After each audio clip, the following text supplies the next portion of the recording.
All right. Jennifer, could you tell us a little bit about yourself to start off? Yes, so good to see you again, and happy to be here with Venturous. So thank you. I have a really interesting journey to fractional. It was very serendipitous. I had left my last full-time role. It was about a year and a half ago now, and I was talking to multiple different organizations, mostly startups, all mission driven, of course, and I just needed a little bit of a reset. I had put so much of myself into my full time career. I really wasn't sure what I wanted to do next. And I also found that many of these startups couldn't kind of pay the going rate for an executive. And I had an idea to ask them all if they would be willing to take me kind of on a fractional basis. Would they all be willing to take a piece of me? And luckily they did. And after a few months, I said, this is great. I'm able to help all these organizations. And I formed my LLC and my business, and I was off to the races.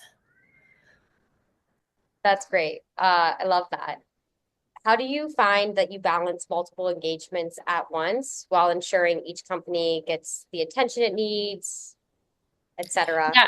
Yeah, really great question. I think right out of the gate, clear expectations from the start are really, really important, clearly outlined in a statement of work that is agreed upon by both parties.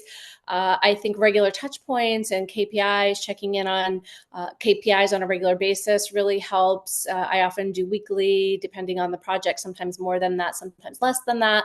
Calendar management on my side. So I do block out certain parts of my calendar for certain customers at any given time, although I allow some flex, of course, for emergencies or one-offs or things where people may need me kind of off of that calendar. But I would say for me, the biggest way that I can do it, or the biggest, most important thing to me is that as you know, I only take projects that I care very much about, right? Things that I believe in, organizations that I believe in, missions that I believe in. And I think my clients can feel that. And that actually helps me manage multiple clients because I want them to feel like they're the only one. I'm truly obsessed with every client and project that I take on.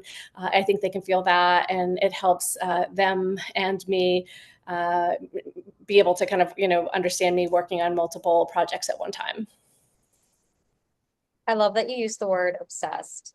I think so many people say I'm so passionate about this one thing, but I haven't typically heard obsessed, and that's such an interesting way to put it. I love that. Yeah, I think you have to be, and I think that's harder for long-term engagements. Of course, I have been obsessed with my full-time roles, but that ebbs and flows over time. But when you take shorter-term engagements or shorter, or smaller slices of engagements, it's easier just to be all in and truly obsessed for that period of time. You specialize in B2B health, digital health, and behavioral health. What trends are you most excited about in these spaces? Yeah, I do. Yeah, so I work kind of at the intersection of technology in all these areas and also really just health and well-being and mental health services. I would say a couple of things I'm thinking about, or a lot of people are thinking about in human resources, AI, I guess like everybody else, but I know for a fact the human resources executives that I've been speaking to lately are really thinking about how artificial intelligence can impact their teams, roles within their organizations as a whole, and really doubling down on making things kind of easy and accessible for their teams and their employees. Of course, I follow Josh Burgeon, and he talks about the employee experience, right? So are employees engaged? Are they satisfied? All things that I think are really top of mind in HR at this time. In mental health, I would say, as a clinician in my past life, I'm happy to see more attention being brought to quality over quantity of care. Really important for me. People are also looking at how they're growing their behavioral health networks and clinician networks. Again, looking at quality. How can we bring on providers and treat them in a quality way and ensure that they're paid in a way that is representative of the hard and really good work they're bringing and the expertise that they bring. And I think the last thing, but not least, is I'm really happy to see some focus on folks that aren't responding to the standard treatment in mental health. So we have a lot of folks that are treatment resistant, and there are, kind of old and new treatments that are starting to surface more. Things like transcranial magnetic stimulation, TMS, even ketamine-assisted therapy, that are really helping folks that have been resistant to standard treatments in the past. So I'm excited about that. And then the last piece I would say, just overall health and health tech, I'm seeing, people take a more holistic approach, which I love that. We're all one, our mind and our body. And so things like functional medicine, lifestyle medicine are coming more to the forefront, which I think is great and really interesting as well. How would you say at Venturous, we typically work with startups and early stage companies. You've worked with both established and startups. How would you say you tailor your strategies between the two? Yeah, I would say that, I mean, there's some things that certainly translate for both, but I would say with startups, I'm typically helping them build that strategy and execute on that strategy from the ground up. So we move fast, we iterate, we collect data. And then more established companies, they obviously typically have a strategy and processes in place. So in those engagements, it's more putting a fresh set of eyes on what they're doing, looking at the data, what's working, what isn't, how can we refine things, etc. I think one of the nice things about fractional that resonates particularly with the startups is that there are things based on my experience that I can kind of turn out for some of these organizations in a few hours based on someone newer in the industry, might take them a number of days. And that's one of the reasons that, fractional translates so well into the startup world. What would you say is one of the biggest or most impactful initiatives or projects you've had that have made a positive impact on people's lives? Yeah, I would say honestly, I mean, if I look at my career, the work that I did in the emergency room as an emergency mental health clinician was by far the most impactful. I saw people at the worst of their worst there and was able to help them stabilize and get them on track to thrive again. As you know, I took a transition in my career to more business roles in mission-driven companies, right? Still doing really good work. And I would say as a consultant, some of the things that I think are the most impactful is I'm working with a few incubators, so where they bring together multiple startups and folks that are thinking about mental health and are really focused on people who have been disproportionately impacted by mental health conditions. And I feel really good about that work. If you could describe your approach to problem solving in one word, what would it be? I hate these one word ones, but I have trouble answering anything in It one could be word. a hyphenated word or I'm in five sales. hyphenated words, maybe. Just kidding. I would say decisive. I'm definitely very decisive, and that is a startup thing. In that you have to just like decide and move forward, and it doesn't mean that you got to do that with confidence because you got to get your team on board, and it doesn't mean that it's always right or that you won't iterate along the way, those kind of things. But I would say decisive. If I had to do like a backup word, I would say empathic, because you can take the girl out of social work, but you can't take the social work out of the girl. And I'm very empathic in all of the decisions I make, problems that I solve. I love that. You said that last time. You can't put the social work out of the world. That was good. Um, what's the most surprising lesson you've learned from a partnership ordeal?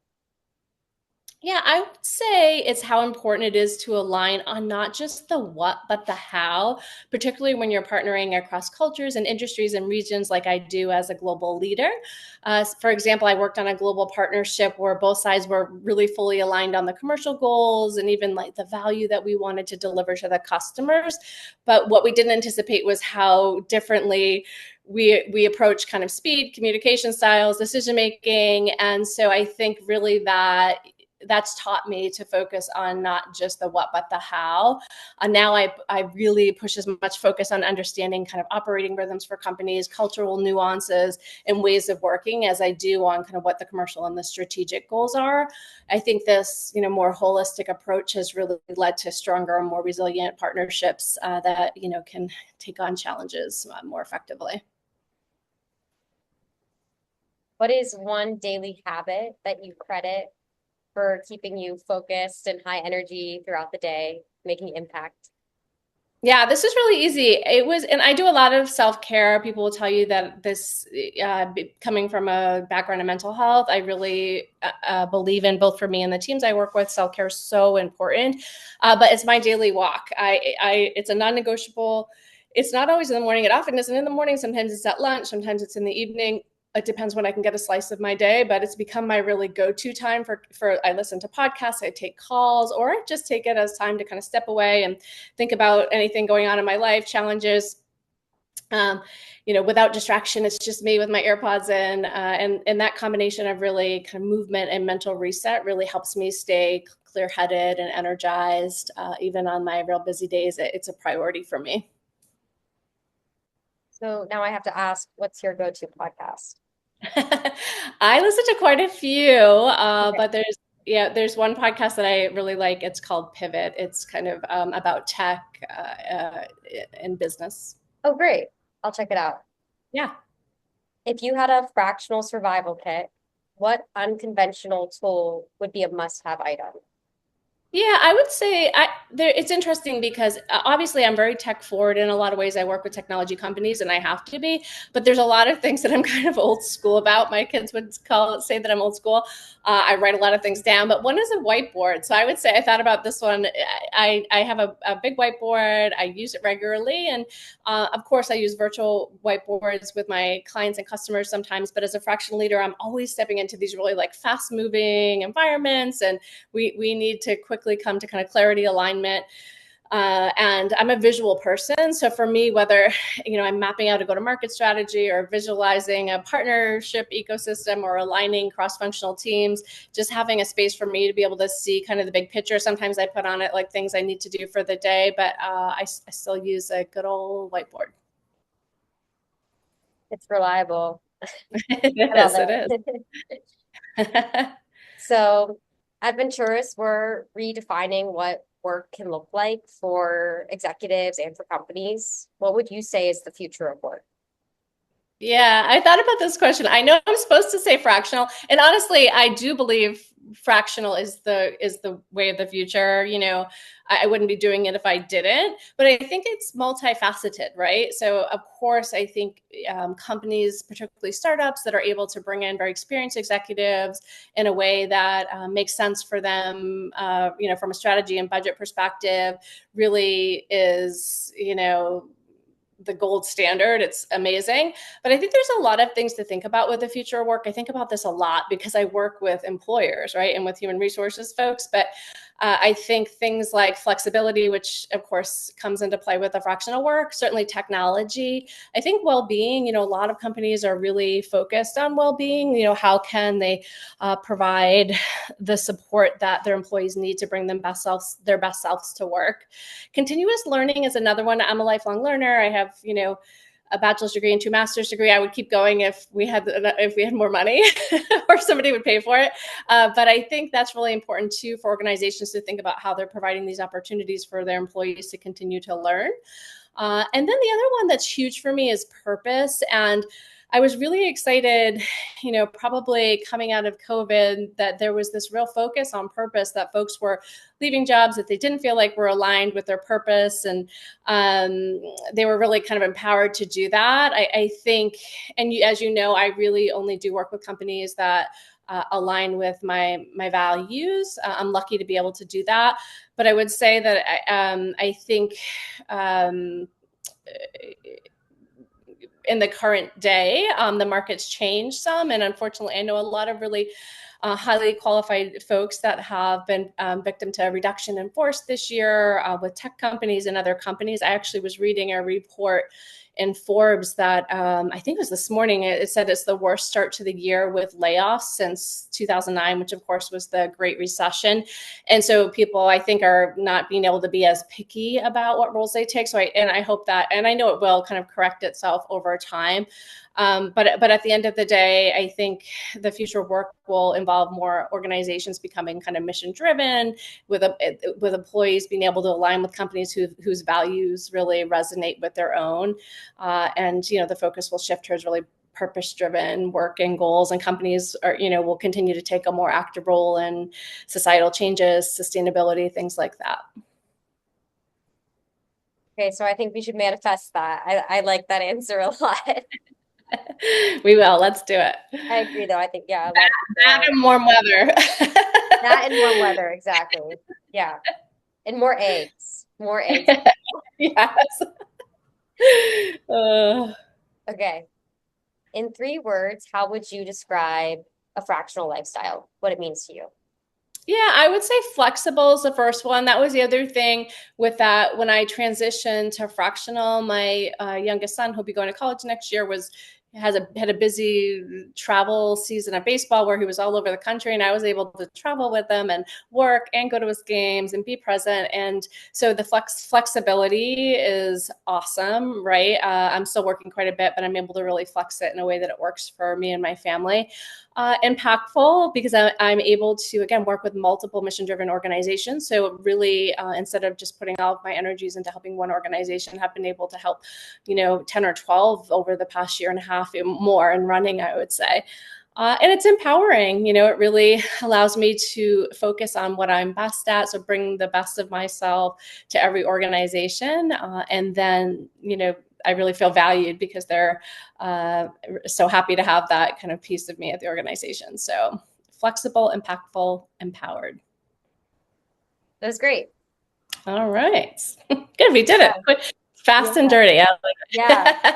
I really appreciated it. Appreciated learning, listening. I was just reading about